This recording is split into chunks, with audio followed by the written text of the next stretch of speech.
രാഹുൽ മാങ്കൂട്ടത്തിനെതിരായ ലൈംഗിക പീഡന കേസിൽ പരാതിക്കാരിയായ യുവതിയുടെ മൊഴി വിവരങ്ങൾ പുറത്തു വന്നിരിക്കുകയാണ്.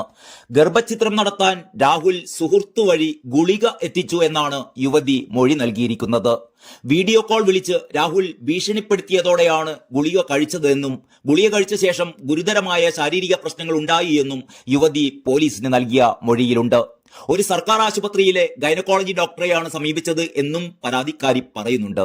ആശുപത്രിയെയും ഡോക്ടറെയും പോലീസ് നേരത്തെ തിരിച്ചറിഞ്ഞിരുന്നു. രാഹുലിനെ കണ്ടെത്താൻ അന്വേഷണം തുടങ്ങിയിരിക്കുകയാണ്. രാഹുലിന്റെ സുഹൃത്ത് അടൂർ സ്വദേശിയായ വ്യാപാരിക്കായും പോലീസ് അന്വേഷണം നടത്തുന്നുണ്ട്. തിരുവനന്തപുരം സിറ്റി പോലീസ് കമ്മീഷണർക്കാണ് അന്വേഷണത്തിന്റെ മേൽനോട്ട ചുമതല. ലൈംഗിക പീഡന പരാതിയിൽ എഫ്ഐആർ രജിസ്റ്റർ ചെയ്തതിന് പിന്നാലെ രാഹുൽ മാങ്കൂട്ടത്തിലിനെ കണ്ടെത്താൻ അന്വേഷണം തുടങ്ങി. രാഹുൽ കേരളം വിട്ടു എന്നാണ് ലഭിക്കുന്ന സൂചന. രാഹുലിന്റെ ഫോൺ സ്വിച്ച് ഓഫ് ആണ്. രാഹുലിനെ തേടി പാലക്കാടും പത്തനംതിട്ടയിലും പോലീസ് അന്വേഷണം തുടരുകയാണ്. യുവതിക്ക് ഗർഭഛിദ്ര ഗുളികകൾ എത്തിച്ചു നൽകിയ രാഹുലിന്റെ സുഹൃത്തിനായും പോലീസ് അന്വേഷണം നടത്തുന്നുണ്ട്. അതേസമയം കേസിൽ മുൻകൂർ ജാമ്യത്തിനായുള്ള നീക്കം സജീവമാക്കി രാഹുൽ മാങ്കൂട്ടത്തിൽ MLA. കൊച്ചിയിലെ അഭിഭാഷകനുമായി രാഹുൽ മാങ്കൂട്ടത്തിൽ ചർച്ച നടത്തിയെന്നാണ് ഒടുവിൽ ലഭിക്കുന്ന വിവരം. തിരുവനന്തപുരം ജില്ലാ സെഷൻസ് കോടതിയെയോ ഹൈക്കോടതിയെയോ സമീപിക്കാനാണ് ആലോചന. അസാധാരണ സാഹചര്യമുണ്ടെങ്കിലേ നേരിട്ട് ഹൈക്കോടതിയിൽ എത്താവൂ എന്നാണ് സുപ്രീം കോടതി നേരത്തെ നൽകിയിരുന്ന ഒരു നിർദ്ദേശം.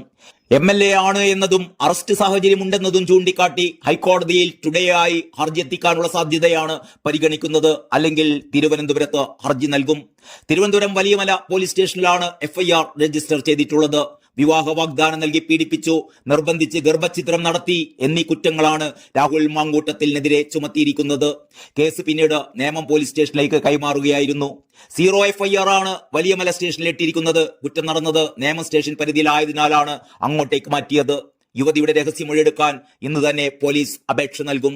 നെയ്യാറ്റിൻകര കോടതിയിലാണ് അപേക്ഷ നൽകുക. കോടതി അനുവദിച്ചാൽ ഇന്ന് തന്നെ മൊഴിയെടുക്കും.